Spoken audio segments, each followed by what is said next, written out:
Baba never found out about Mama's illness. She only fell ill when he was away on business. It was as if, when the world was empty of him, she and I remained as stupid reminders, empty pages that had to be filled with the memory of how they had come to be married.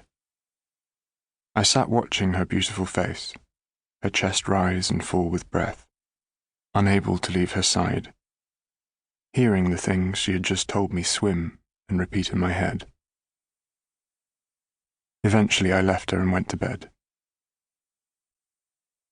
When she woke up, she came to me. I felt her weight sink beside me, then her fingers in my hair. The sound of her fingernails on my scalp reminded me of once when I was unlucky.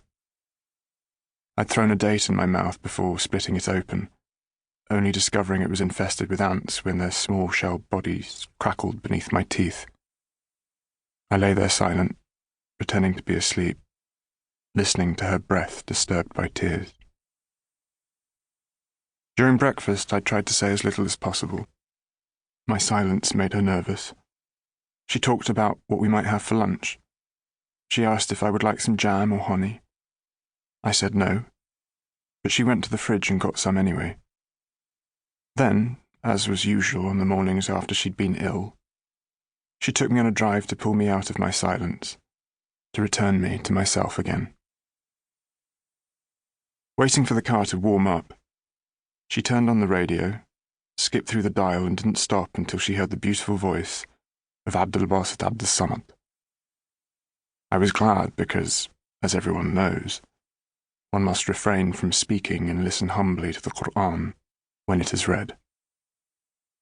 Just before we turned into Gregarish Street, the street that follows the sea, Bahlul the beggar appeared out of nowhere.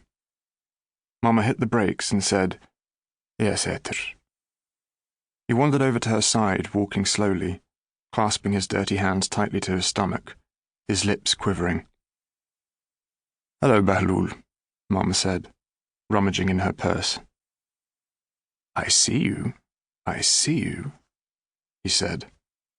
And although these were the words Bahlul most often uttered, this time I thought what an idiot Bahlul is, and wished he would just vanish. I watched him in the side mirror standing in the middle of the street, clutching the money Mama had given him to his chest, like a man who has just caught a butterfly.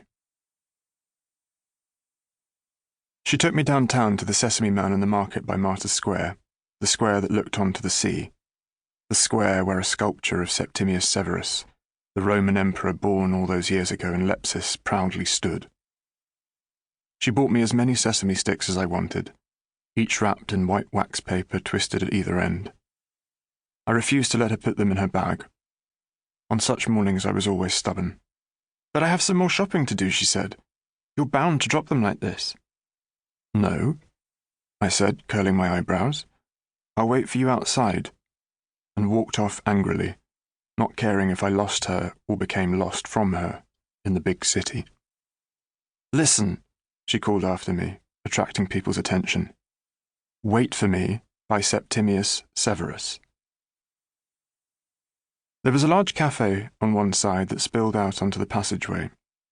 Men, some faces I recognized from before, sat playing dominoes and cards.